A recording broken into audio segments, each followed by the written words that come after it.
好啦，大家好。咁今日咧李師傅咧嚟到呢個永寧村啊，元朗永寧村咁嘅土地公廟，咁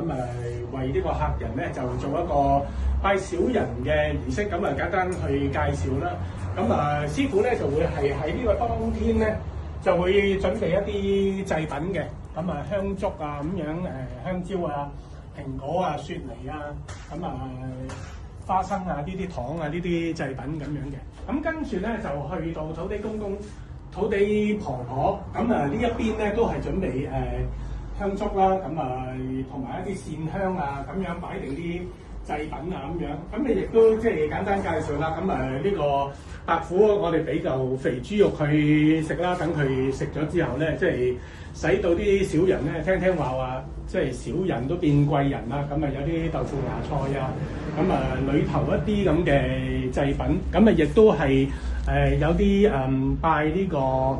地主啦，地主都準備嗰個香啊、香燭啊嗰個咁嘅祭品啦。咁另外咧一啲簿啦，咁裏頭咧就寫上八解裏頭咧寫上一啲奏表咁樣，咁簡單化咗呢個土地公衣之後咧，咁我哋就係為客人係即係化呢個拜小人呢一個衣寶嘅。咁基本上咧就係拜小人咧嗰個過程咧就係咁樣噶啦。好，多謝大家。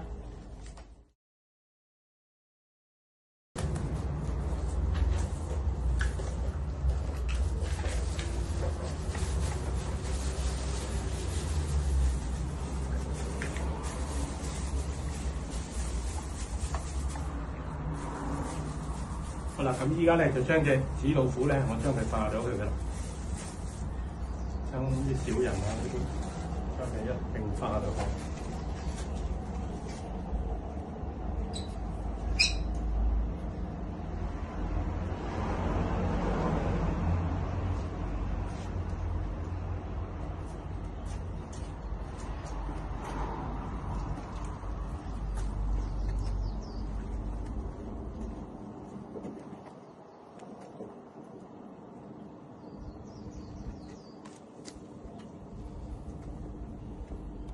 好啦，所有唔好嘅嘢咧遠離啦，小人遠離啊，